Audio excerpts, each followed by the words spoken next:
तो चलिए शुरुआत करते हैं सेशन की।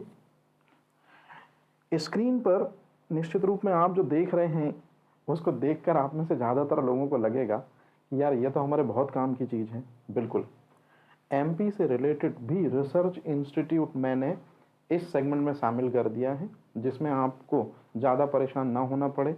और ये जो 2015 से लेके 2023 के बीच के टाइम पीरियड में जितने भी एमपी के एग्जामिनेशंस में क्वेश्चन आए हैं, चाहे वो स्मॉलेस्ट लेवल हो, चाहे वो हायर लेवल हो, चाहे व्यापम हो, उनके क्वेश्चनों को 2015 के बाद से जो एमपी में आए हैं उनके रिसर्च इंस्टीट्यूट में आपको बताऊंगा।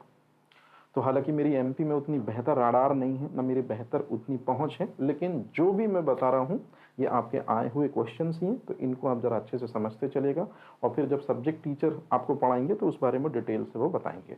तो मैं जो मेन चीज़ें हैं आपको बताता हूँ। तो चलिए शुरुआत करते हैं। सबसे पहले यदि हम बात करें तो मध्य प्रदेश में भी बहुत सारे संस्थान हैं और सबसे पहले हम बात कर रहे हैं भोपाल की। तो भोपाल में कौन कौन से अनुसंधान संस्थान हैं? तो सबसे पहला जो है इसमें नाम भारत हैवी इलेक्ट्रिकल्स लिमिटेड। निश्चित रूप में इसके नाम से तो बहुत ही लोग फैमिलियर हैं, इसे भेल के नाम से भी जाना जाता है, BHEL, भेल।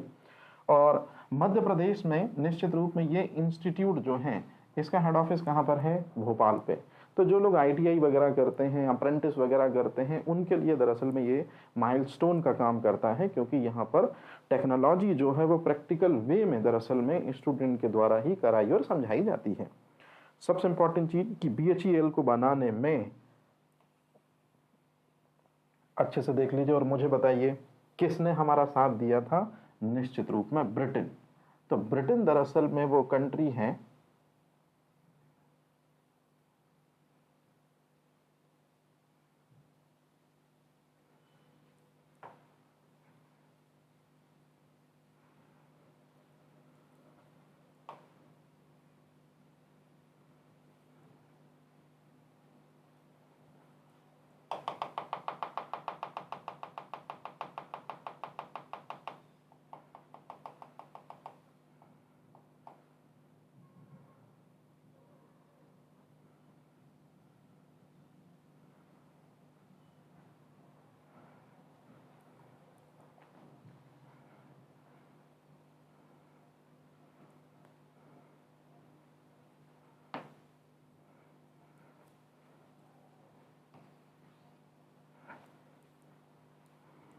ब्रिटेन। दरअसल में वो कंट्री है जिसने BHEL को बनाने में हमारा साथ दिया था।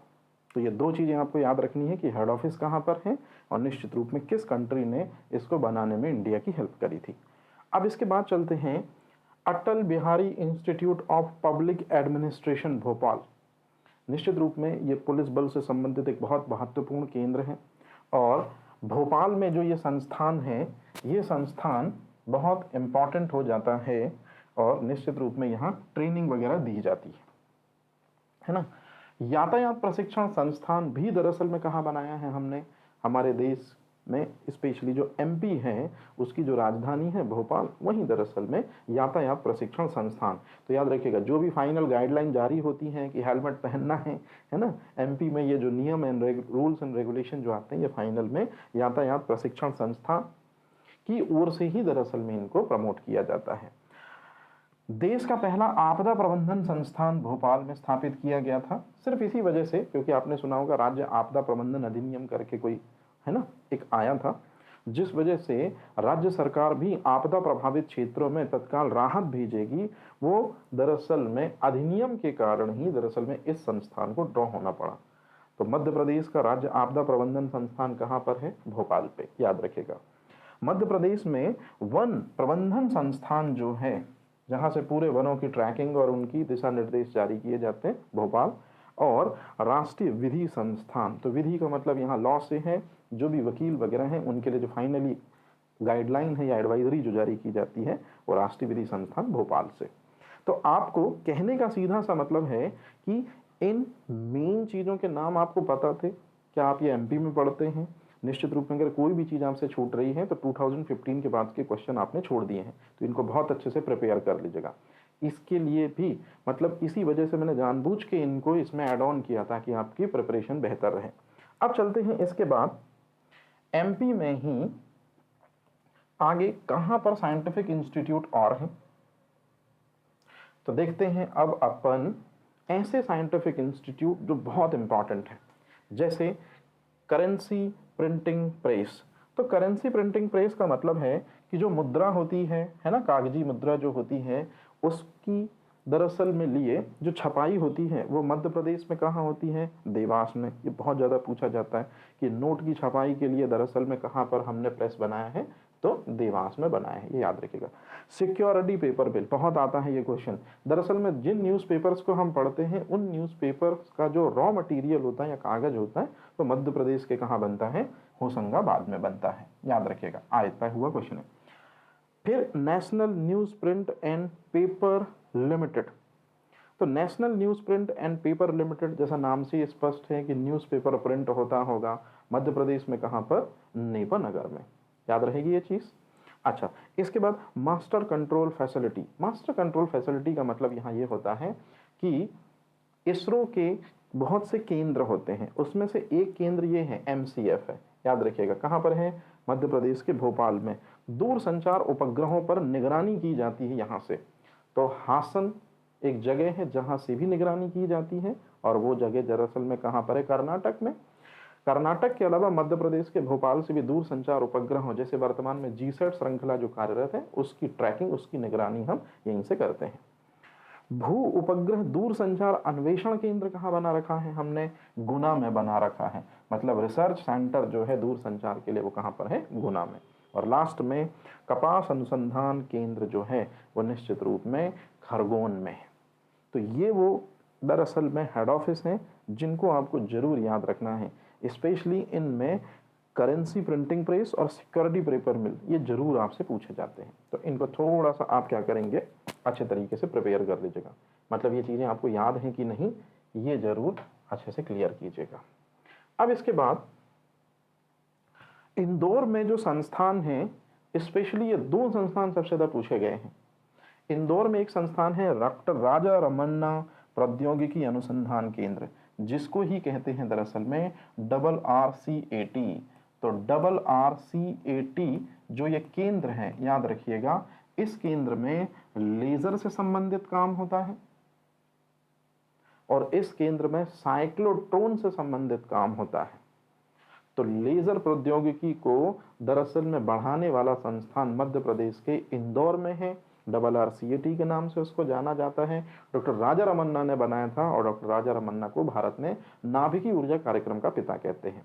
क्यों? क्योंकि डॉक्टर राजा रमन्ना ने ही सबसे पहले भारत का सबसे पहला न्यूक्लियर रिएक्टर अप्सरा बनाया था। याद रहेगा ये चीज़, कब बनाया था, 4 अगस्त 1956 को बनाया था। तो उन्हीं डॉक्टर राजा रमन्ना जिन्होंने भारत के प्रथम परमाणु परीक्षण में अपना अभूतपूर्व योगदान दिया था देश के लिए, इंदिरा गांधी जी इसी से दरअसल में खुश होती हैं, ये बोलना चाहिए, इसी वजह से इंदिरा गांधी जी ने RRCAT जो है मध्य प्रदेश के इंदौर में बनने को हामी दी थी। अब इसके बाद पुलिस वायरलेस ट्रेनिंग कॉलेज जो है वो कहाँ पर है, निश्चित रूप में इंदौर में है। तो आपको ये थोड़ी सी चीजें आपको याद रखनी है। अब बारी आती है जबलपुर में कौन कौन से इंस्टीट्यूट हैं, इनके बारे में बहुत से क्वेश्चन आए हैं। स्पेशली जो व्यापम और आपने देखा भी होगा, ये इस तरह के एग्जामिनेशन जो छोटे मोटे आते हैं इनमें बहुत हैवी दरअसल में MP पूछते हैं। उसी से दरअसल में यहाँ से ने कुछ क्वेश्चन उठाए। उष्ण कटिबंधीय वन संस्थान कहाँ पर भी है जी, निश्चित रूप में जबलपुर में है। तो ये आपको याद रखना है कि उष्ण कटिबंधीय वन संस्थान कहाँ पर है, जबलपुर में है। अच्छा, BR अम्बेडकर दूर प्रशिक्षण संस्थान, अब इसको तो कोई भी महू टिक करना चाहेगा, लेकिन अच्छे से देख लीजिए, BR अम्बेडकर दूर प्रशिक्षण संस्थान मतलब कम्युनिकेशन से रिलेटेड जो प्रशिक्षण संस्थान है वो हमने कहाँ बना रखा है, जबलपुर में बना रखा है। अच्छा, बात करें मध्य प्रदेश वन अनुसंधान संस्थान कहाँ पर है, देख लीजिए जरा जल्दी से। तो मध्य प्रदेश का वन अनुसंधान संस्थान जबलपुर में है। महात्मा गांधी राज्य ग्रामीण विकास संस्थान भी हमने कहाँ बनाया है, निश्चित रूप में जबलपुर में बनाया है। सबसे इंपॉर्टेंट चीज है कि जो रेडीमेड गारमेंट्स होते हैं और फैशन डिजाइनर क्लस्टर है, इसकी स्थापना दरअसल में जबलपुर में की गई है स्वदेशी तकनीकी को बढ़ावा देने के लिए और आत्मनिर्भरता में रेडीमेड इंडस्ट्री आगे ग्रो अप हो, इसके लिए प्रदेश सरकार की ओर से जबलपुर में दरअसल में रेडीमेड गारमेंट और फैशन डिज़ाइनर क्लस्टर जो है जबलपुर में इसको बनाया गया था। और सबसे इंपॉर्टेंट चीज़, सबसे ज़्यादा पूछा गया क्वेश्चन कि नवीन आरक्षक या प्लाटून कमांडर जो हैं संस्थान, प्रशिक्षण संस्थान कहाँ पर है? जबलपुर में। मतलब इस संस्थान में क्या दी जाती है? रियल में ट्रेनिंग दी जाती है प्लाटून कमांडर। इस तरह से ये इंपॉर्टेंट है हमारे लिए।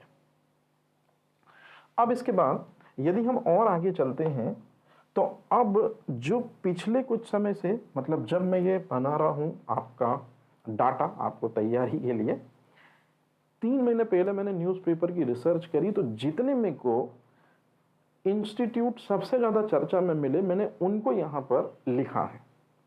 तो ये करंट में, वर्तमान समय में बहुत ज़्यादा चर्चा में, तो एक बार इनको भी देख लीजिए कि आपको ये चीज़ें पता हैं। तो मैं बेसिक बताता चलूँगा इनके बारे में जो भी दरअसल में मेरे को जानकारी है। हिंदुस्तान शिपयार्ड लिमिटेड, केरला मतलब कोचीन में है और ये इसलिए बनाया गया है जैसे कि कोई फॉरेन से कोई शिप आया, कोई पोत आया, उसमें किसी तरह की कोई डिस्टरबेंस हो गई या उसमें किसी तरह का कुछ भी खराबी आ गई तो उसको दरअसल में ये जो लिमिटेड सेंटर है वो सही करता है। मतलब पोत वगैरह जो है उनकी मरम्मत करने के लिए ये सेंटर है। इंटीग्रल कोच फैक्ट्री, बहुत क्वेश्चन पूछा गया है ये चीज़ कि कहाँ पर है? तमिलनाडु में तो है, लेकिन तमिलनाडु में कहाँ है? पेरम्बदूर में, याद रखिएगा, बहुत इंपॉर्टेंट। केंद्रीय ईंधन अनुसंधान संस्थान, जब आप इसका हेड ऑफिस देखेंगे तो आप पाएंगे कि ये तो जादूगोड़ा झारखंड, और जादूगोड़ा और झारखंड किसके लिए फेमस है? कोयले की खदानों के लिए।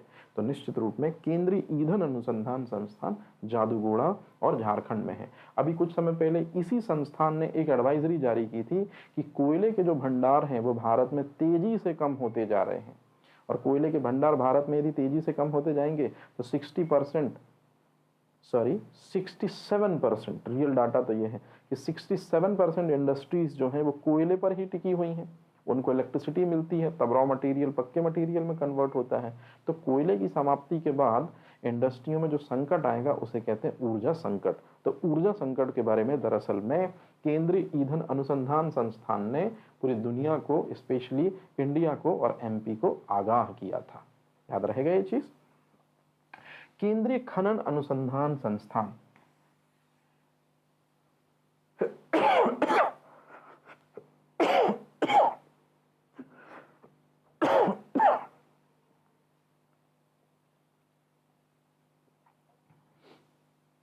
जमीन से जो भी धात्विक और अधात्विक तत्वों को निकाला जाता है वो सभी खनिज कहलाते हैं। जैसे आयरन का खनिज आपने सुना होगा, हेमेटाइट, लिमोनाइट, सेड्राइट, है ना। इसी तरह से बॉक्साइट, इसी तरह से यूरेनियम का पिच ब्लेंड हो गया, केरल के तट में पाई जाने वाली मोनोजाइट रेत। तो ये सभी के सभी दरअसल में क्या है? ये खनन पदार्थ हैं। मतलब इनको हम जमीन से निकालते हैं अपने मकसद के लिए, क्योंकि इन्हीं खनिज पदार्थों में बहुत कीमती धातुएं या बहुत कीमती अधातुएं होती हैं।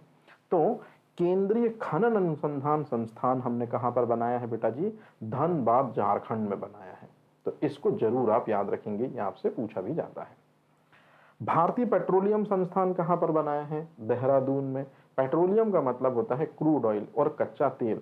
ओएनजीसी का कहना है, एक संस्था है जिसकी स्थापना हुई थी 14 अगस्त 1956 को, याद रखिएगा ओएनजीसी। ओएनजीसी दरअसल में वो संस्था है जो कि पेट्रोलियम पदार्थों का विपणन और पेट्रोलियम पदार्थों का अधिग्रहण करती है। मतलब कोई भी नई साइट यदि खोजी जाएगी तो यही संस्था हेड करेगी उस काम के लिए।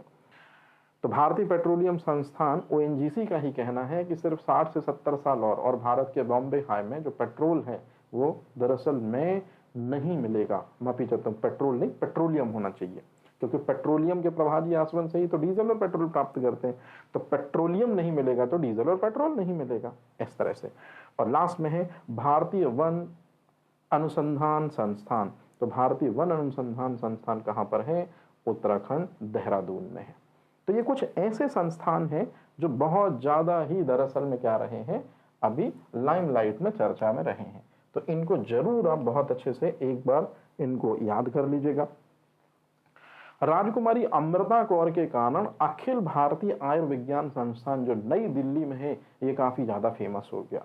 और जैसे कि नाम से स्पष्ट है आयुर्विज्ञान, तो निश्चित रूप में आयुर्वेदा नॉलेज को मेडिकल साइंस के साथ में आगे बढ़ाने के लिए इस इंस्टीट्यूट को दरअसल में ड्रॉ किया गया है। तो राजकुमारी अमृता कौर का रिलेशन है, इसी वजह से अखिल भारतीय आयुर्विज्ञान संस्थान अभी कुछ समय पहले चर्चा में रहा।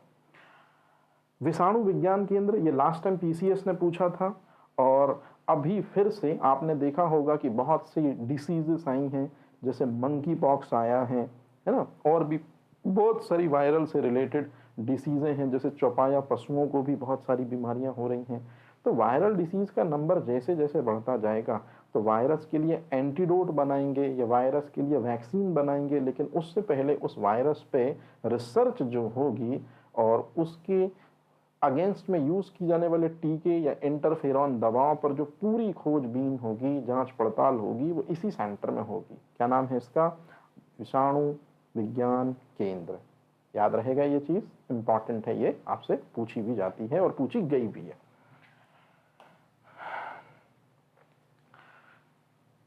आप लोगों ने एमपी पढ़ते हुए ये चीज़ तो जरूर सुनी होगी कि धार में कोई डायनासोर, सुना होगा आपने, है ना, एक केंद्र है कोई। और आपने डिंडोरी में भी सुना होगा फॉसिल पार्क है कोई। तो मेरी बात ध्यान से सुनिए, जो ये फॉसिल पार्क डिंडोरी में है और धार में जो डायनासोर पार्क है या जो भी नेशनल पार्क है, राष्ट्रीय पादप जीवाश्म अनुसंधान संस्थान जो कि लखनऊ में है, बीरबल साहनी ने दरअसल में इसको बनाया था। इसी का नाम बीरबल साहनी के नाम पर अब हो गया है और यही वो इंस्टीट्यूट है, Birbal Sahni institute of palaeobotany, जिसके कारण ही दरअसल में धार का वो फॉसिल, माफी चाहता हूँ, धार में जो सेंटर है ना, आपने पढ़ा होगा, वो बना और डिंडोरी में जो सेंटर है वो बना। मतलब डिंडोरी और धार के ये दोनों के दोनों सेंटर दरअसल में इस चीज़ के कारण बने थे। क्यों? क्योंकि धार और डिंडोरी दोनों में समय समय पर खुदाई के दौरान जमीन के नीचे से हमको ऐसे कुछ अवशेष मिलते हैं जिन अवशेषों में हमको पेड़ पौधे के अवशेष भी मिलते हैं। तो जब पेड़ पौधे के अवशेष जीवाश्मों के रूप में प्राप्त होने लगे तो इन्हीं को तराशने का काम या इन्हीं को देखने और समझने का काम पूरी दुनिया में सिर्फ एक ही इंस्टीट्यूट करता है जो इंडिया में है, जिसका नाम है Birbal Sahni institute of palaeobotany. यहाँ पेलियोबॉटनी का मतलब होता है पादप जीवाश्मों का अध्ययन, प्लांट फॉसिल का अध्ययन। जैसे डायनासोर के अवशेष मिलते हैं ना, उसी तरह से प्लांट के भी हमको जीवाश्मों के अवशेष मिलते हैं। इसके बाद साहा परमाणु भौतिकी संस्थान, ये कोलकाता पश्चिम बंगाल में है। निश्चित रूप में किस साहा के नाम पर है? याद करिए, मैंने आपको बताया था मेघनाथ साहा के नाम पर है, जिन्होंने तारे के रासायनिक समीकरण की सबसे पहले बार जानकारी दी थी। और आज हम उन्हीं के कारण पढ़ पाते हैं कि तारे का मुख्य घटक क्या है, हाइड्रोजन, हीलियम है और कार्बन है। ये इसी साहा के कारण, दरअसल में मेघनाथ साहा के कारण ये इंफॉर्मेशन जग में जाहिर हुई। मतलब इंटरनेशनल लेवल पर बहुत बड़े दरअसल में क्या है, फिजिसिस्ट हैं, जिन्होंने सत्येंद्रनाथ बोस के साथ में काम किया। बोस अनुसंधान संस्थान, याद रखिएगा कहाँ पर है? पश्चिम बंगाल में। अब आप मुझे ये बताएंगे कि ये सत्येंद्रनाथ बोस हैं कि जगदीश चंद्र बोस? ये मैं आप पे छोड़ता हूँ कि ये बोस अनुसंधान संस्थान जो पश्चिम बंगाल में है, ये सत्येंद्रनाथ बोस के नाम पर है कि जगदीश चंद्र बोस के नाम पर? हालांकि दोनों की कंफ्यूजन में दूर कर देता हूँ। सत्येंद्रनाथ बोस वो व्यक्ति हैं जिन्होंने पदार्थ की 5वीं अवस्था बोस आइंस्टीन संघनन की खोज की थी, याद रखिएगा। और जगदीश चंद्र बोस वो व्यक्ति हैं जिन्होंने बताया था कि पौधे में जीवन शक्ति या पौधे में चेतना पाई जाती है। मतलब रात में यदि हम पौधों को छूते हैं तो निश्चित रूप में कहीं ना कहीं उनकी नाइट एक्टिविटी अफेक्टेड होती है, या अगर हम पौधे को नष्ट करते हैं या पौधे को, उसके पार्ट्स को अलग करते हैं, तो उनको भी हम इंसानों के जैसे सुख और दुख महसूस होता है। क्योंकि इस दुनिया में जो भी चीज़ सजीव होती है उसे सुख और दुख महसूस होगा ही होगा, क्योंकि उसके अंदर चेतना होती है। और चेतना या कॉन्शियसनेस पेड़ पौधों में पाई जाती है, इसकी सबसे पहले पुष्टि जेसी बोस ने करी थी, मतलब जगदीश चंद्र बोस। और जगदीश चंद्र बोस वे व्यक्ति हैं जिन्होंने पौधे की वृद्धि के लिए एक यंत्र बनाया था, आपने सुना होगा कैस्कोग्राफ यंत्र, जिसको एमपीपीएससी ने पूछा भी था अपने प्रीवियस एग्जामिनेशन में। और अब चूंकि 5G की टेस्टिंग कंप्लीट हो चुकी है इंडिया में, तो देखिएगा निश्चित रूप में कुछ समय में एक क्वेश्चन जरूर आएगा कि रेडियो तरंगों की मार्कोनी से पहले दरअसल में किस इंडियन साइंटिस्ट ने खोज करी थी। तो जी हाँ, उसी का नाम है जगदीश चंद्र बोस। चूंकि बंगाली हैं इसलिए बोस को बसु भी बोला जा सकता है, तो यह आप याद रखेंगे। और लास्ट में पदार्थ की जो चौथी अवस्था होती है, निश्चित रूप में पदार्थ की 3 अवस्थाएं, ठोस, द्रव, गैस। चौथी अवस्था जो है उसे हम कहते हैं प्लाज्मा, और प्लाज्मा अवस्था जो है वो कहां पर, उस पर रिसर्च होती है गुजरात में। तो ये थोड़ा सा आप इन चीजों को याद रखेंगे।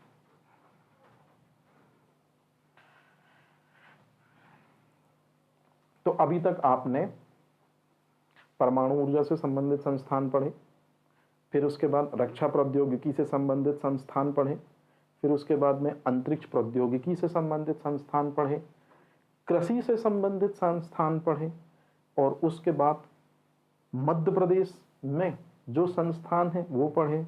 फिर उसके बाद में आपने हाल ही में चर्चित संस्थानों के बारे में पढ़ा। मतलब जितना डाटा मैं आपको प्रोवाइड करने की कोशिश कर रहा हूं, या जितना डाटा ये प्लेटफॉर्म आपको दे रहा है, आप खुद देख लीजिएगा, इतना ज़्यादा डाटा किसी भी इंस्टीट्यूट ने अभी तक स्टूडेंट को नहीं दिया।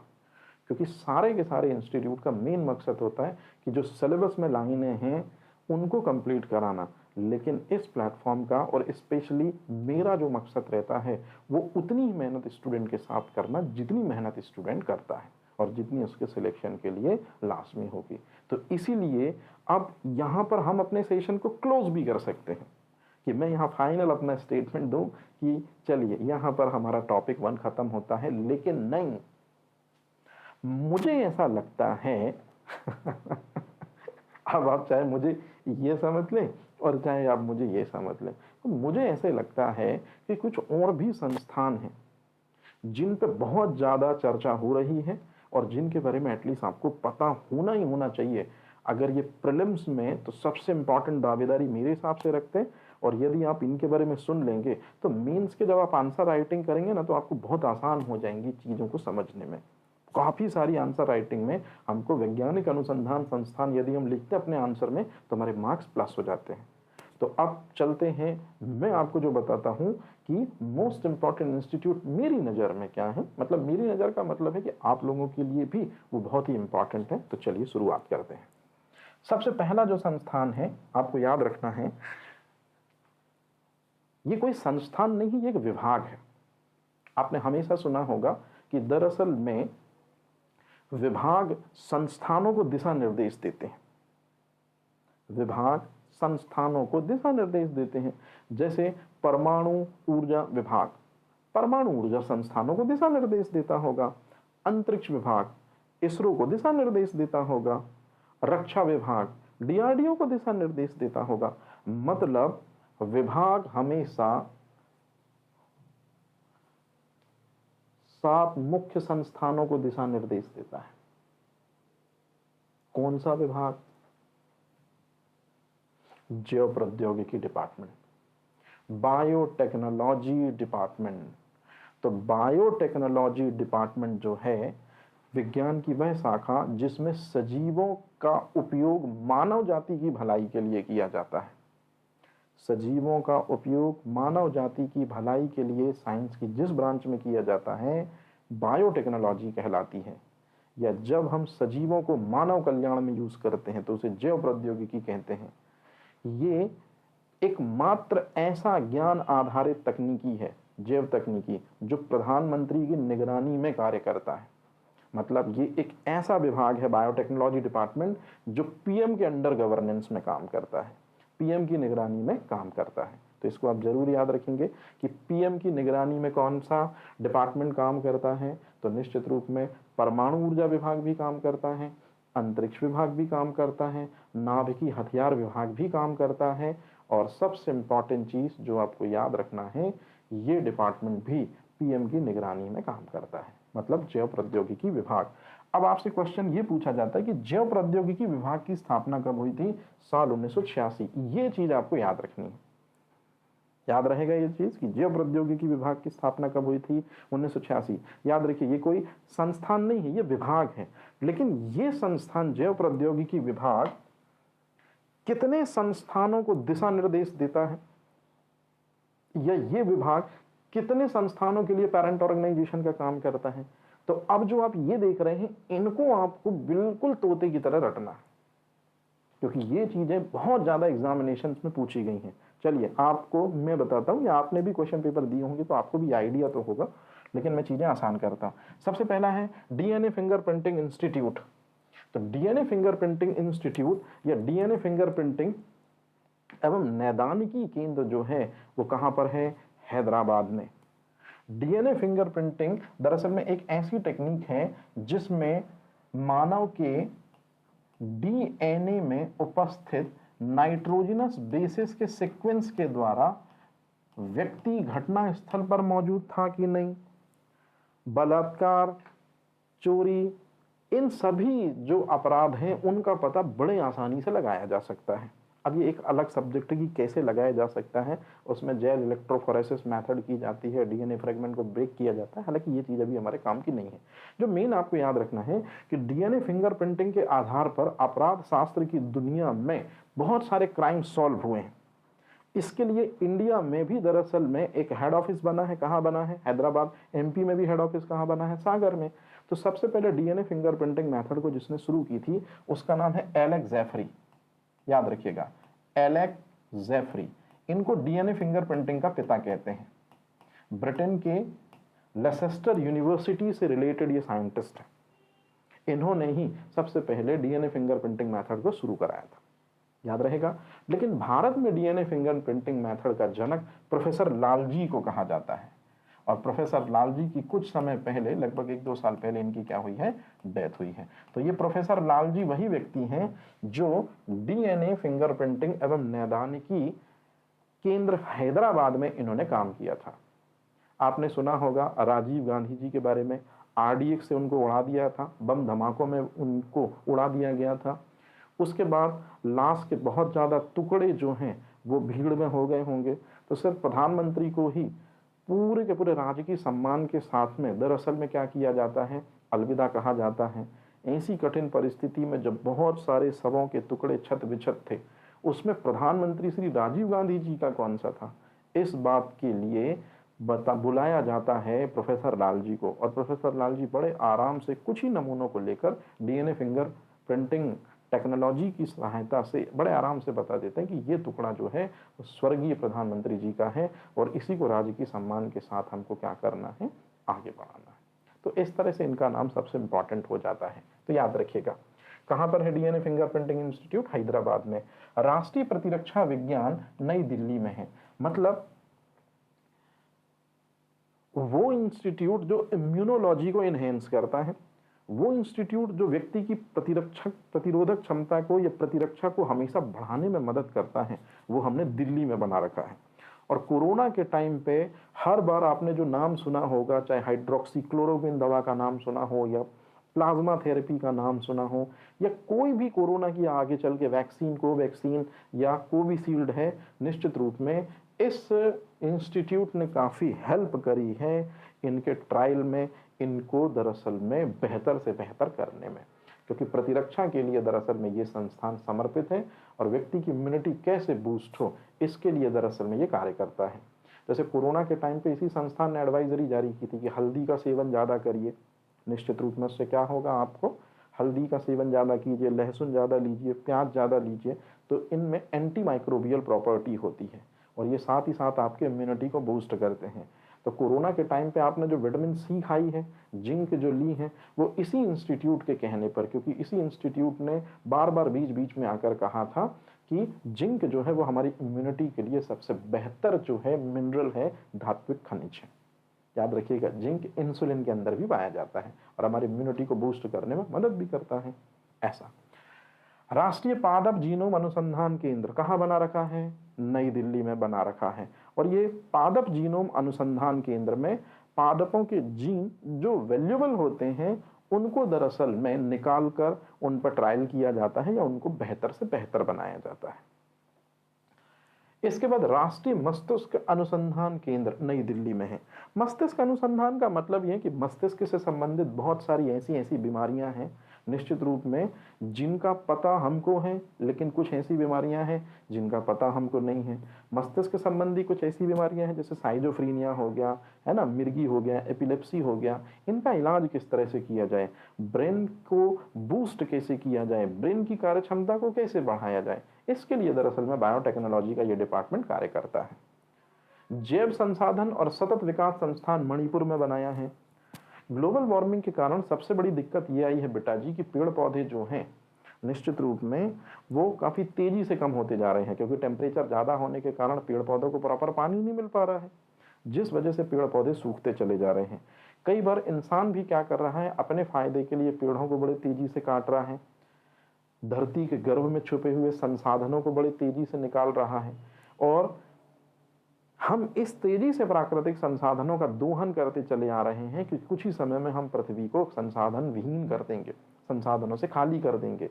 यही वो संस्थान है जो हमको बीच बीच में यह एडवाइस जारी करता रहता है कि जितने भी प्रकृति में पाए जाने वाले जैविक घटक हैं, चाहे वो पेड़ पौधे हों, चाहे वो जीव जंतु हों, चाहे वो सूक्ष्म जीव हों, इनका बचाव बहुत ज़्यादा जरूरी है, क्योंकि यही तो नेचर की और प्रकृति की असल संपत्ति है। अगर एक भी सजीव डिस्टर्ब हुआ तो पूरी फूड चेन या पूरी खाद्य श्रृंखला कहीं ना कहीं डिस्टर्ब हो जाएगी। तो इस वजह से जैव संसाधन और सतत विकास संस्थान मणिपुर में बनाया गया है। राष्ट्रीय कोशिका विज्ञान केंद्र पुणे में बना है। मतलब कोशिकाएं कैसे बेहतर रहें, कोशिकाएं कैसे बेहतर से बेहतर काम कर सकें। एक कोशिका जो बड़ी चमत्कारिक कोशिका आज के समय पर मानी जाती है कि किसी भी अंग की क्षतिपूर्ति को ईजिली वो सॉल्व कर देती है, निश्चित रूप में स्टेम सेल या स्तंभ कोशिका कहलाती है। तो स्तंभ कोशिकाएं वे अविकसित कोशिकाएं होती हैं जो किसी भी कोशिका में रूपांतरित होने की क्षमता रखती हैं और किसी भी व्यक्ति के शरीर के अंदर प्रत्यारोपित किए जाने पर अंग की क्षतिपूर्ति को पूर्ण कर देती हैं। तो इस तरह से कोशिका और कोशिका से संबंधित नवीनतम जो अनुसंधान है वो इसी केंद्र के द्वारा होते रहते हैं। इंस्टीट्यूट ऑफ लाइफ साइंसेस, जीवन प्रत्याशा कैसे बढ़े व्यक्ति की, इसके लिए दरअसल में ये इंस्टीट्यूट जो भुवनेश्वर में है ये लगातार काम करता है। तो इंस्टीट्यूट ऑफ लाइफ साइंसेस ये कहाँ पर है, भुवनेश्वर में। तो एक बार आप इनको देख लीजिए। मुझे दरअसल में पढ़ाना ये था, बायोटेक्नोलॉजी से संबंधित 7 प्रमुख संस्थान ये मुझे बताने थे, लेकिन इसलिए मैंने शुरुआत बायोटेक्नोलॉजी डिपार्टमेंट से की, क्योंकि पीएम के अंडर गवर्नेंस में काम करते और ये चीज़ आपसे पूछी जाती है। अब इसके बाद देखते हैं कि नेक्स्ट क्या है मेरे पिटारे में।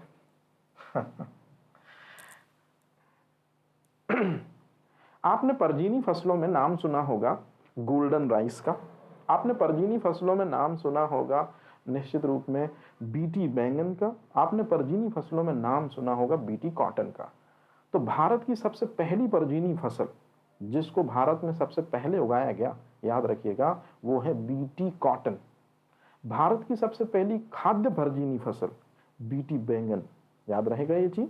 तो बीटी बैंगन, बीटी कॉटन और गोल्डन राइस ये सभी के सभी परजीनी फसलें तो हैं, इनको जेनेटिकली मॉडिफाइड क्रॉप्स भी कहा जाता है, आनुवांशिक रूप से संवर्धित फसलें भी कहा जाता है। जेनेटिकली मॉडिफाइड क्रॉप्स ही दरअसल में परजीनी फसलों को कहा जाता है। परजीनी फसलों के जो बीज होते हैं वो हिंदुस्तान में नहीं बनते बेटा जी। परजीनी फसलों के जैसे गोल्डन राइस, बीटी बैंगन और बीटी ब्रिंजल के जो सीड होते हैं उनको टर्मिनेटर सीड कहते हैं। आप परेशान मत हो, मैं आगे मेंस में आपको बहुत अच्छे से पढ़ाऊंगा। ये कहाँ बनते हैं? सॉरी, अमेरिका में बनते हैं। अमेरिका की बायोटेक कंपनी है सिजेंटा मॉन्सेंटो बेयर, ये दरअसल में बनाती है टर्मिनेटर सीड को, मतलब परजीनी फसलों के बीज को बनाती हैं। बीज को बनाने के बाद उनको टेट्रासाइक्लिन द्रव में डुबो देती हैं।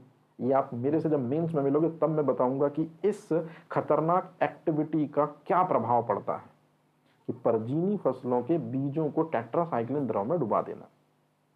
अभी आप ये समझिए कि परजीनी फसलों के जो बीज होते हैं वो मॉन्सेंटो, सिजेंटा, बेयर जैसी अमेरिकी बायोटेक कंपनियां बनाती हैं। ये बीजों को इंडिया में बेचा जाएगा। तो क्या इंडिया का किसान डायरेक्ट इन बीजों को यूएसए से मंगाए, सिजेंटा से मंगाए, बेयर से मंगाए? नहीं, अच्छे से सुनिए मेरी बात। दरअसल में इंडियन गवर्नमेंट ने परजीनी फसलों के बीजों को भारत में डिस्ट्रीब्यूट करने के लिए एक कोर कमेटी बनाई है या एक दरअसल में गवर्निंग बॉडी बनाई है जिसे कहते हैं GEAC। तो सेंट्रल गवर्नमेंट ने परजीवी फसलों के बीजों को भारत में परमिशन देने के लिए, या परजीवी फसलें भारत में होंगी कि नहीं होंगी, कौन से परजीवी फसल के बीज भारत में किसानों को दिए जाएंगे कि नहीं, जब भी कोई बाहर से परजीवी फसलों के बीजों वाली कंपनियां हिंदुस्तान में किसानों को बीज बेचने आएंगी तो निश्चित रूप में उनको सबसे पहले GEAC से अप्रूवल लेनी पड़ेगी, जेनेटिक इंजीनियरिंग अप्रेजल कमेटी। मतलब जेनेटिक इंजीनियरिंग अप्रेजल कमेटी, जिसको हिंदी में कहते हैं आनुवांशिक इंजीनियरिंग मूल्यांकन समिति, दरअसल में वो गवर्निंग बॉडी है, वो प्राइम बॉडी है सेंट्रल गवर्नमेंट की, जिसको सेंट्रल गवर्नमेंट ने ये पूरे अधिकार दे दिए हैं कि परजीवी फसलें कौन सी हिंदुस्तान में बोई जाएंगी, कौन सी नहीं बोई जाएंगी। फाइनल जो डेडिकेटेड आंसर है ट्रांसजेनिक क्रॉप या जेनेटिकली मॉडिफाइड क्रॉप से रिलेटेड, वो यही तय करती है। सेंट्रल गवर्नमेंट का कोई रोल नहीं। सेंट्रल गवर्नमेंट ने एक एडवाइजरी बॉडी बना दी है GEAC, वही दरअसल में डिसाइड करेगी। तो आपको मैं बताता हूँ, आप किसी को बताना मत। मॉन्सेंटो, सिजेंटा और बेयर को जब पता है कि सेंट्रल गवर्नमेंट से कुछ होना ही नहीं है, जब उन्होंने पूरा का पूरा जो अधिकार है वो किसको दे दिया है, GEAC को दे दिया है, तो GEAC की समय समय पर जेबें गर्म की जाती हैं। जेबें गर्म की जाएंगी तो निश्चित रूप में कौन बोलेगा कि दरअसल में ये खराब है। असल मायने में जेनेटिकली मॉडिफाइड क्रॉप्स जो होती हैं वो खराब हैं या अच्छी हैं, ये तो मैं आपको अभी नहीं बताऊंगा। इसके लिए आपको मीन्स में आना पड़ेगा, बायोलॉजी में यूनिट 7 में आना पड़ेगा, जब मैं आपको ट्रांसजेनिक क्रॉप के बारे में पढ़ाऊंगा। अभी सिर्फ मैं आपको इतना बता रहा हूं कि ये जो कमेटी है जो दरअसल में ये निर्धारित करती है कि परजीवी फसलों को हिंदुस्तान में एंट्री देनी चाहिए या नहीं देनी चाहिए। जैसे मध्य प्रदेश सरकार ने अभी GM सोया को परमिशन दी है कि GM सोया किसान जो है वो बढ़िया तरीके से उगा सकते हैं। आप मेरे को बताएंगे मध्य प्रदेश सरकार को ने यदि GM सोया को परमिशन दी है तो दरअसल में सेंट्रल गवर्नमेंट की किस बॉडी ने दरअसल में इसकी परमिशन MP गवर्नमेंट को दी होगी कि आप अपने यहाँ अनाउंस कर दीजिए। याद रखिएगा GEAC। तो इसी GEAC का जो गठन है आप देख लीजिए 28 मई 1990 को हुआ था, लेकिन 1992 से ये वर्किंग ऑर्डर में आ गई थी। गठन अच्छे से देख लीजिए कब हुआ है, 1990 में, और 2 साल बाद क्या हुआ है, दरअसल में स्थापना हुई। और 1992 से दरअसल में ये बॉडी जो है काम करने लगेगी। हेड ऑफिस कहाँ पर है इसका, नई दिल्ली। परजीवी फसलों को भारत में अनुमति देने के लिए, यहाँ परजीवी फसलों का मतलब वही गोल्डन राइस, BT बैंगन, BT ब्रिंजल, BT सोया, BT मेज, BT पोटैटो, आजकल तो बहुत सारे आ गए हैं, इनको दरअसल में परमिशन देने के लिए इसको बनाया गया है। इसी में एक बहुत इंपॉर्टेंट चीज छुपी हुई है, देखिए मैं आपको बताता हूँ। पर्यावरण संरक्षण अधिनियम 1986, पर्यावरण संरक्षण अधिनियम 1986 राजीव गांधी जी के कार्यकाल में आया और ज्ञानी जैल सिंह से केंद्र सरकार को इस पर हस्ताक्षर लेने में बहुत पसीना आया था, क्योंकि आपको ही पता है कि जितने बेहतर ज्ञानी जैल सिंह के रिलेशन इंदिरा गांधी जी के साथ थे, उतने ही अच्छे रिलेशन नहीं थे राजीव गांधी जी के साथ में। हालांकि इस पे कंट्रोवर्शियल बातों पे अपन नहीं जाते, अपन तो अपने सब्जेक्ट पे आते हैं कि पर्यावरण संरक्षण अधिनियम जो है, जो 1986 में आया था, ये प्रीलिम्स का क्वेश्चन है। इसी ने दरअसल में GEAC कमेटी को बनाया था ताकि पर्यावरण पे परजीवी फसलों के दुष्प्रभाव को यदि नोटिस किया जाए तो निश्चित रूप में उन पर रोक लगा दी जाए, और यदि सच में इनसे कोई दिक्कत नहीं है पर्यावरण को तो इनको प्रमोट किया जाए। जैसे GEAC ने, याद करिए, सबसे पहले BT कॉटन को परमिशन दी थी। BT कॉटन को परमिशन देने के बाद में किसानों ने 6 राज्यों के किसानों ने इन फसलों को उगाया भी, लेकिन बाद में कुछ ड्रॉबैक देखने को मिले, जिस वजह से फिर से कंपनी जो थी उनको इन सीडों को वापस भेज दिया गया उनके अपने देश। मतलब जेनेटिक इंजीनियरिंग अप्रेजल कमेटी ने BT कॉटन के सीड को कुछ समय के बाद ये बोल दिया कि इनसे पर्यावरण को नुकसान हो रहा है, इसलिए ये सीड अब भारत में नहीं बेचे जा सकते। तो इस तरह का ये दरअसल में कॉन्सेप्ट है जो आपको याद रखना है। अब इसके बाद यदि आप सामने स्क्रीन पर देख रहे हैं एक व्यक्ति जो चार्ली चैपलिन का बहुत बड़ा फैन है, तो निश्चित रूप में आप SS भटनागर को देख रहे हैं। और ये SS भटनागर वही व्यक्ति हैं जिन्होंने भारत में सबसे पहले कोई वैज्ञानिक संस्था बनाने में मदद करी थी। तो भारत में सबसे पहले साइंटिफिक रिसर्च को बढ़ावा देने के लिए वैज्ञानिक अनुसंधान या वैज्ञानिक रिसर्च को बढ़ावा देने के लिए सबसे पहले यदि कोई संस्था बनी है तो उसे ही हम CSIR के नाम से जानते हैं, council of scientific and industrial research. किसने बनवाया था? SS भटनागर ने। पूरा नाम शांति स्वरूप भटनागर। और ये शांति स्वरूप भटनागर वही व्यक्ति हैं जिन्होंने भारत में सबसे पहली वैज्ञानिक अनुसंधान संस्थान की स्थापना करवाई। इसी वजह से विज्ञान के क्षेत्र में भारत का सर्वश्रेष्ठ पुरस्कार आपके नाम पर ही दिया जाता है। मतलब भटनागर पुरस्कार हमेशा विज्ञान के क्षेत्र में दिया जाता है, लगभग 7 फील्डों में दिया जाता है। 5 लाख रुपए तक की राशि दी जाती है जो बेहतर विज्ञान के क्षेत्र में कार्य करने वाला व्यक्ति होता है। दिया कब जाता है भटनागर पुरस्कार? चलिए यहीं से हम शुरुआत करते हैं अपने सेशन की। दरअसल में CSIR, अच्छे से देख लीजिए, CSIR, याद रहेगा ये चीज। तो CSIR की स्टेब्लिशमेंट हुई थी 1942 में 26 सितंबर को, और 26 सितंबर को ही दरअसल में हर साल CSIR की वर्षगांठ के अवसर पर भटनागर अवार्ड दिया जाता है। तो भटनागर अवार्ड बताइए कौन सी संस्था देगी? CSIR देती है। किस व्यक्ति ने दरअसल में CSIR को बनाया था? तो आंसर है भारत में प्रयोगशालाओं के जिनको हम जनक कहते हैं, SS भटनागर वो व्यक्ति हैं। और ये दरअसल में जो संस्था नई दिल्ली में है, ये वैज्ञानिक अनुसंधान के लिए नंबर 1 संस्था है या शीर्ष संस्था है, या इसी को हम कह सकते हैं एपेक्स बॉडी है दरअसल में ये। और इसके बाद जितनी भी भारत में प्रयोगशालाएं हैं, याद रखिएगा, जैसे आप लोगों ने 9th 10th 11th में कहीं ना कहीं प्रैक्टिकल किए होंगे अपने स्कूल्स या कॉलेजेस में, तो असल मायने में जो स्कूल्स और कॉलेजेस में जो आप प्रैक्टिकल करते हैं बेटा जी, वो प्रैक्टिकल किसके कहने पर दरअसल में होने शुरू हुए स्कूलिंग में, कॉलेजेस में? SS भटनागर। क्योंकि SS भटनागर का ऐसा मानना था कि यदि नॉलेज सच में लंबे समय तक व्यक्ति के अंदर बनाए रखना है तो फिर नॉलेज को भाषा के रूप में तो दिया जाए वो तो ठीक है, लेकिन परंपरागत जो एजुकेशन सिस्टम आज प्रमोट हो रहा है ऐसा नहीं होना चाहिए। जितनी थ्योरी होनी चाहिए उतने ही प्रैक्टिकल होने चाहिए। मतलब प्रैक्टिकल के प्रबल पक्षधर थे SS भटनागर, जबकि CV रमन चाहते थे कि एजुकेशन जो है वेस्टर्न कल्चर पर आधारित होना चाहिए। मतलब सिर्फ और सिर्फ पढ़ाई पढ़ाई पढ़ाई पढ़ाई, प्रैक्टिकल नहीं, या बीच में थोड़ी बहुत प्रैक्टिकल हो तो भी। मतलब CV रमन का मानना था कि 80% थ्योरी क्लासेस होनी चाहिए, 20% प्रैक्टिकल। और SS भटनागर का मानना था, जिन्होंने CSIR बनाया था, इनका कहना था कि 50% प्रैक्टिकल होना चाहिए और 50% थ्योरी। तो इसी बात को लेकर दोनों साइंटिस्टों में घमासान भी था।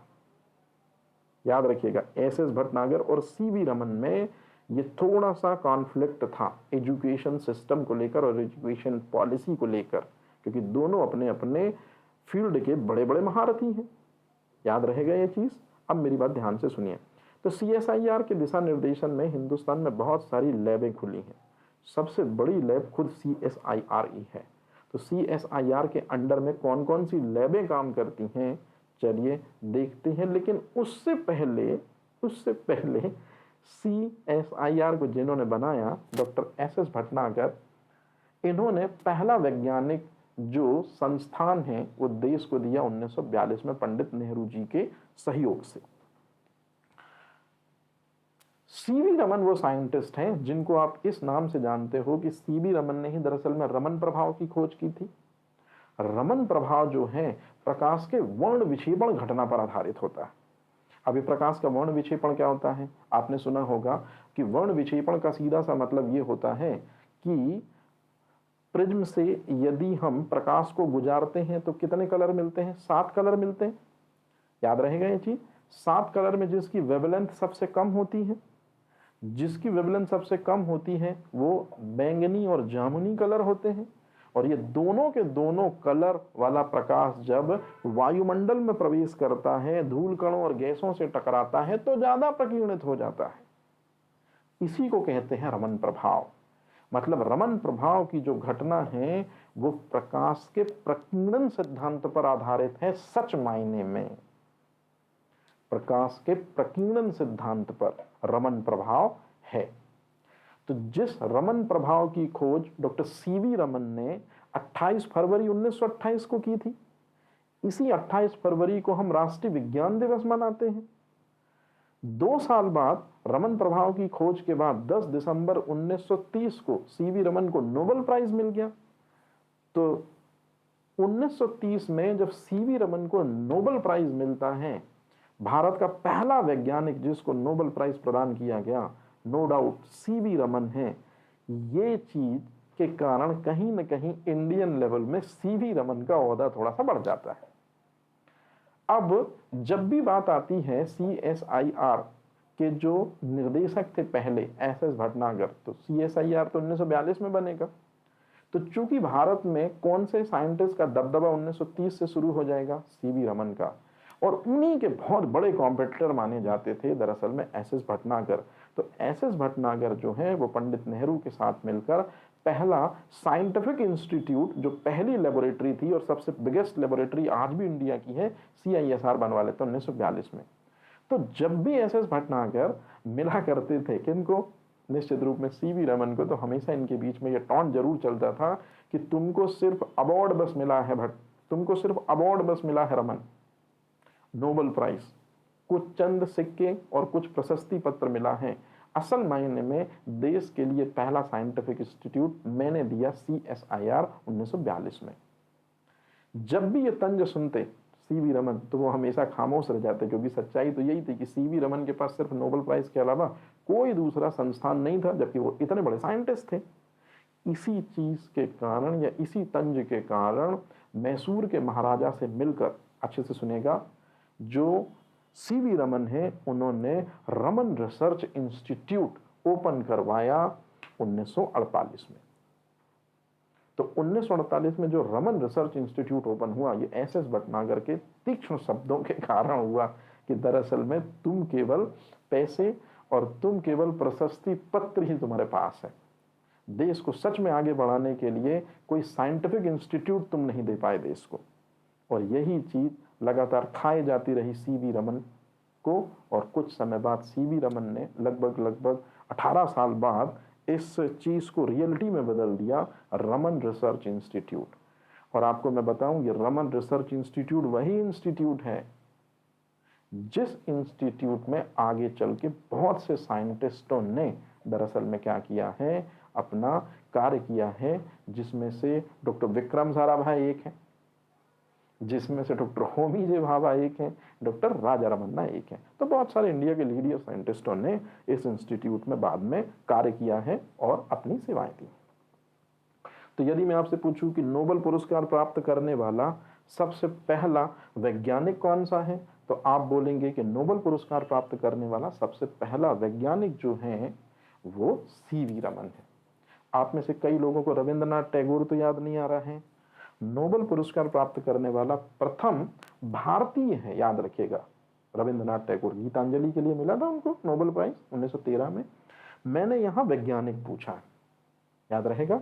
इस तरह से सीवी रमन के कारण एक इंस्टीट्यूट मिला जिसको रमन रिसर्च इंस्टीट्यूट कहते हैं। इसके बाद मैंने आपको बताया कि सबसे बड़ी प्रयोगशाला भारत में जो है वो CSIR है। CSIR के अंतर्गत यदि आप नेट पे सर्च करेंगे ना, तो आपको 50+ लेबोरेटरी CSIR के अंडर गवर्नेंस में काम करती दिखेंगी। मतलब 50 से ज्यादा हिंदुस्तान की लेबोरेटरी जो भी काम करती हैं दिन में, रात को उसकी समरी बना के, या 15 डेज या 1 मंथ में जो उन्होंने काम किया उसकी समरी बना के उन्हें CSIR को रिपोर्ट करनी पड़ती है। बहुत इंपॉर्टेंट चीज। ये कुछ इंस्टीट्यूट जो मैंने लिखे हैं ये दरअसल में लेबोरेटरी हैं, लेकिन ये साइंटिफिक इंस्टीट्यूट हैं जो देश को आगे बढ़ने में सहायता कर रहे हैं। तो चलिए जरा देखते हैं कि CSIR के अंडर गवर्नेंस में या अधीन कौन कौन से अनुसंधान कार्यरत हैं। तो नंबर 1 पे है केंद्रीय औषधीय अनुसंधान केंद्र। इसके बारे में मैंने आपको पहले बताया था कि केंद्रीय औषधीय अनुसंधान केंद्र जहां है वहीं केंद्रीय विष अनुसंधान संस्थान भी है। मतलब जहां पर ड्रग इंस्टीट्यूट है वहीं पर पॉइजनस इंस्टीट्यूट भी है, नो डाउट लखनऊ। और लखनऊ में तो वीरबल साहनी पैलियोंटोलॉजी इंस्टीट्यूट भी है, तो ये आप याद रखेंगे। अच्छा, इसके बाद केंद्रीय खाद्य प्रौद्योगिकी अनुसंधान संस्थान मैंने आपको बताया था मैसूर में है, और यही खाने के बारे में बहुत सारी बीच बीच में एडवाइजरी जारी करती है। और अब कोशिकी एवं आणविक अनुसंधान केंद्र मतलब cellular and molecular biology research centre कहाँ पर है, ये चीज़ मैं आपको नहीं बता रहा हूँ। देखिए मैंने खुद इसमें क्रॉस किया है, मतलब इसमें नहीं है आंसर, बस मैं आपको क्लू दे रहा हूँ। ये सेंटर जो है, centre for cellular and molecular biology research centre, ये सेंटर वहाँ है जहाँ डीएनए फिंगरप्रिंटिंग इंस्टीट्यूट है। एक और ले लीजिए, डॉक्टर लालजी का नाम मैंने बताया आपको, प्रोफेसर लालजी। प्रोफेसर लालजी वो एक ऐसा साइंटिस्ट है जिसने डीएनए फिंगरप्रिंटिंग इंस्टीट्यूट को भी अपनी सेवाएं दी हैं। और याद रखिएगा, कोशिकीय एवं आणविक अनुसंधान केंद्र को भी अपनी सेवाएं दी हैं। कहानी इतनी सी है, यदि डीएनए फिंगरप्रिंटिंग इंस्टीट्यूट कहाँ है, आप यदि ये समझ गए तो इसका मतलब है कि ये संस्थान भी हैदराबाद में है। क्लियर है? अच्छा सच बताइए, कितने लोगों को ये पता था कि centre for cellular and molecular biology जो है वो हैदराबाद में? ठीक है, जितने लोगों को बना उनको बेहतर भविष्य की शुभकामनाएं, और जितने लोगों को नहीं बना उनको डबल बेहतर भविष्य की शुभकामनाएं कि अब तो आपको याद हो गया होगा और आप बेहतर अच्छे तरीके से अपने स्ट्रेंथ के साथ में चीज़ों को आगे बढ़ाइएगा। ठीक है, क्योंकि हम खुद कमजोर स्टूडेंट थे तो हमको लगता है कि आप कोई बड़े आराम से सहलाता हमको, बड़े आराम से चीज़ों को बताता हमको, थोड़ा हम पे भरोसा दिखाता, निश्चित रूप में हम बहुत अच्छा करते। तो इसी उम्मीद के साथ कि आप लोगों को भी कहीं ये घुटन ना हो रही हो, है ना। और निश्चित रूप में आप बिलीव करिए, आपके साथ कोई हो चाहे ना हो, आपके फादर मदर आपके साथ है, आपके ब्रदर सिस्टर आपके साथ है, आपका अपोनेंट पार्टनर आपके साथ है, अपोजिट पार्टनर आपके साथ है। इनके लिए आप अपने को स्ट्रांग करिए, इनके लिए करिए। तो कभी अगर नई इच्छा होती पढ़ने की, कभी नई इच्छा होती कहीं जाने की, है ना, तो आपको यदि कोई दिक्कत परेशानी आ रही है और आप चीज़ें नहीं कर पा रहे हैं, तो आप इन फेसेस को याद रखिए, जिन फेसेस के कारण आप जो हैं फिर से दुगनी एनर्जी, दुगने उत्साह से फिर से शुरू कर पाएंगे। ये देखिए बैकग्राउंड पे गाना भी चल रहा है। चलिए अब ध्यान से सुनेगा। कृत्रिम बुद्धिमत्ता एवं रोबोटिक केंद्र, ये जो है इसको भारत की रोबोटिक प्रयोगशाला कहते हैं। मतलब कहने का ये है कि 1986 में जब पर्यावरण संरक्षण अधिनियम आया था, बेंगलुरु में इस सेंटर को स्थापित किया था। तो भारत में रोबोटिक्स के क्षेत्र को आगे बढ़ाने के लिए, भारत में रोबोट के बेहतर रिसर्चेस के लिए, और साथ ही साथ में आर्टिफिशियल इंटेलिजेंस को भी आगे बढ़ाने के लिए, क्योंकि आर्टिफिशियल इंटेलिजेंस एक ऐसी टेक्नोलॉजी है जिसको हम रोबोट के अंदर ही तो डालेंगे, मशीनों के अंदर ही तो डालेंगे, कंप्यूटर के अंदर ही तो डालेंगे। तो रोबोटिक्स के प्रचार प्रसार के लिए, रोबोटिक्स को बढ़ावा देने के लिए और एआई को बढ़ावा देने के लिए दरअसल में हमने क्या बनाया था, कायरो बनाया था। याद रहेगा ये चीज। तो आपसे अगर कोई क्वेश्चन पूछे कि भारत की सबसे पहली रोबोटिक शाला कौन सी है, तो याद रखिएगा ये है कायरो। कब बनी थी? 1986 में। हेड ऑफिस कहाँ है? बेंगलुरु। अब सबसे इंपॉर्टेंट चीज जो मेरे को आपको समझाना है, डीआरडीओ के अंतर्गत कार्य करती है कायरो। ये सबसे इंपॉर्टेंट है कि भारत में रोबोटिक्स और कृत्रिम बुद्धिमत्ता के विकास के लिए ये जो लेबोरेटरी है, याद रखिएगा, ये डीआरडीओ के अंडर गवर्नेंस में काम करती है। मतलब कायरो को अपने हर दिन की रिपोर्ट को, यहाँ कायरो का मतलब शॉर्ट फॉर्म में ये कायरो, इसका पूरा जो वर्डिंग है कृत्रिम बुद्धिमत्ता एवं रोबोटिक्स केंद्र, तो कायरो को अपने हर दिन की रिपोर्ट को किसको भेजना होता है? डीआरडीओ को भेजना होता है। याद रहेगा ये चीज कि रोबोटिक्स और एआई को बढ़ावा देने के लिए कौन कौन से दरअसल में इंस्टीट्यूट हैं, तो कौन कौन से इंस्टीट्यूट है उसमें नंबर 1 पोजीशन पे कायरो है। अब देखिए हमने कहाँ से सफर शुरू किया था, वैज्ञानिक अनुसंधान संस्थान का, परमाणु ऊर्जा से कंप्यूटर पर भी बात कर रहे हैं। मतलब मेरा ये कहना है कि आपको ज़्यादा से ज़्यादा नॉलेज मिले, ज़्यादा से ज़्यादा चीज़ों तक आपकी पहुँच हो, इसलिए मैं पूरी कोशिश करता हूँ कि आपके साथ में पूरी जस्टिस होनी चाहिए। अब ये देखिए 3 दिन पहले ये इंस्टीट्यूट, मतलब जब ये लेक्चर मैं रिकॉर्ड कर रहा हूँ उससे ठीक 3 दिन पहले मैंने न्यूज़पेपर में इनके बारे में बड़ा सुना। मैंने सुना ये कि हिंदुस्तान में 5G टेक्नोलॉजी की टेस्टिंग एयरटेल ने कंप्लीट कर ली है। तो निश्चित रूप में अब नेक्स्ट जनरेशन क्या होगी? 6th generation. तो 6G टेक्नोलॉजी पर काम करने के लिए इंडियन गवर्नमेंट ने इस दरअसल में इंस्टीट्यूट को रिस्पॉन्सिबिलिटी सौंपी है। अच्छे से देखिए कौन सा इंस्टीट्यूट है, सी डॉट। आपसे क्वेश्चन पूछा जाता है सी डॉट की स्थापना कब हुई थी, अगस्त 1984 में। सी डॉट के फाउंडर कौन है, Sam Pitroda. Sam Pitroda yellow revolution के भी फाउंडर हैं, पीली क्रांति के भी जनक हैं, याद रखिएगा। जैसे आपने व्हाइट क्रांति के जनक वर्गीस कुरियन को सुना होगा, ग्रीन रेवोल्यूशन के जनक आपने एम एस स्वामीनाथन को सुना होगा, इंडियन लेवल पर बात कर रहा हूं, है ना। इसी तरह से येलो रेवोल्यूशन के फादर सैम पेत्रोदा हैं, और सैम पेत्रोदा ने ही दरअसल में सी डॉट बनाया था। फुल फॉर्म आपको देख लीजिए, सेंटर फॉर डेवलपमेंट ऑफ टेलीमेट्रिक्स। या टेलीमेट्रिक्स का मतलब है दूर संचार नेटवर्क, कि बेहतर से बेहतर दूर संचार सेवाएं हिंदुस्तानी लोगों को मिले, इसके लिए सी डॉट जो है वो दरअसल में काम कर रहा है। हेड ऑफिस कहाँ पर है, निश्चित रूप में नई दिल्ली, याद रहेगा ये चीज, ऐसा ये सबसे इंपॉर्टेंट। अगर आपको सी डॉट पता है तो निश्चित रूप में सीडेक भी पता होना चाहिए। हमारे एक बड़े अजीज दोस्त हैं, उन्होंने यहीं से दरअसल में अपना एजुकेशन लिया है, और आज उन्हीं के साथ में मैं लगातार आगे भी हूँ कांटेक्ट पे। और एक चीज़ मैं आपको समझा रहा हूँ, हालांकि ये चीज़ नॉलेजेबल नहीं है, लेकिन जो चीज़ मैं आपको सिखा रहा हूँ ये आप ताउम्र याद रखिएगा। अगर आपकी लाइफ में कोई भी एक व्यक्ति आपको ऐसा मिले जो आपकी हर गलती को माफ़ करके सिर्फ आपको आगे बढ़ने पर ही भरोसा देता रहता है, तो ऐसे लोगों को आपको मरने के बाद भी नहीं छोड़ना है। इसका मतलब मैंने कहा जीते जी तो छोड़ना ही नहीं है, क्योंकि ऐसे बहुत कम लोग होंगे आपकी लाइफ में जो आप गलत होने पर भी आपको हमेशा हौसला अफजाई करते हुए आगे बढ़ने को कहते हैं।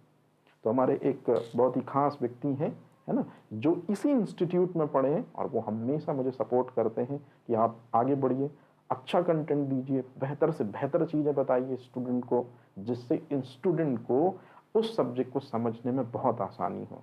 तो कहीं ना कहीं जो आप मेरी मेहनत देखते हैं, ये सिर्फ मेरी मेहनत नहीं होती है, कुछ और लोगों का भी हाथ होता है। जैसे मंदिर के कंगूरे को तो सब देखते हैं, मतलब मंदिर की पीक को तो सब देखते हैं, लेकिन मंदिर की नींव की ईंट भी उतनी जरूरी होती है।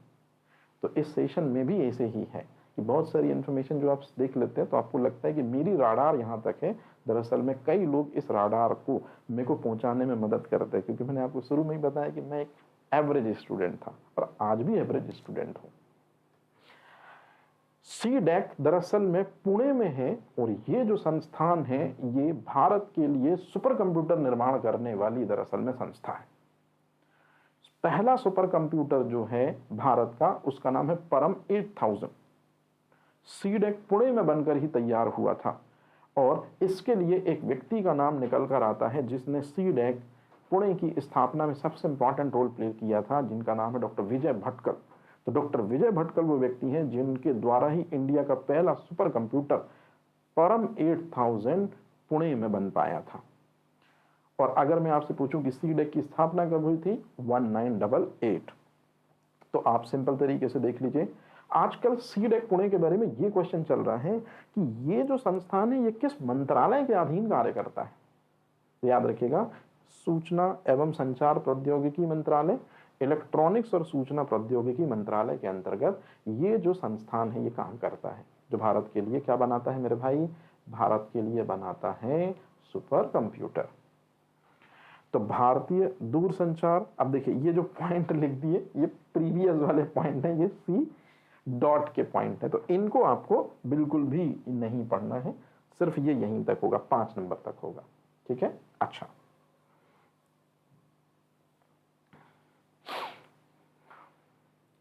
और इस तरह से यहां पर मेरा जो रोल है ये इस चैप्टर का क्लोज होता है। कहने का सीधा सा मतलब है कि एमपीपीएससी प्रीलिम्स यूनिट 7, यूनिट 9 और एमपीपीएससी मेंस में पूरा जो पेपर 3 है उसका जो भी पढ़ाई लिखाई होती है या स्टूडेंट को जो भी समझ देनी होती है, उसके लिए मैं दरअसल में जाना जाता हूं। अगर आपको लगता है कि निश्चित रूप में पेपर 3 में या साइंस में अपने को बहुत स्ट्रॉन्ग करना है, बहुत सारे डायमेंशन के साथ में, मैं लिखवाने पे या तो चीज़ें थ्योरेटिकल बताने की अपेक्षा समझाने पे ज़्यादा बिलीव करता हूँ स्टूडेंट को, कि चीज़ों की अपनी समझ स्टूडेंट को बने, चीज़ों की रियलिटी ज़्यादा से ज़्यादा पता चले। तो इसलिए इस तरह के कॉन्सेप्ट और इस तरह की चीज़ें समझने के लिए आप ज़रूर साथ में रहिएगा। ये मेरा कॉन्टैक्ट नंबर है। पेपर थर्ड से रिलेटेड प्रीलिम्स और मेंस की सारी चीज़ें अवेलेबल हैं। निश्चित रूप में आप इस पे कॉल कर सकते हैं। और पेपर थर्ड से रिलेटेड मेंस की जो अप्रोच है, स्पेशली मेंस, प्रीलिम्स तो इजीली क्रैक हो ही जाता है स्टूडेंट से, फिर भी अगर आपको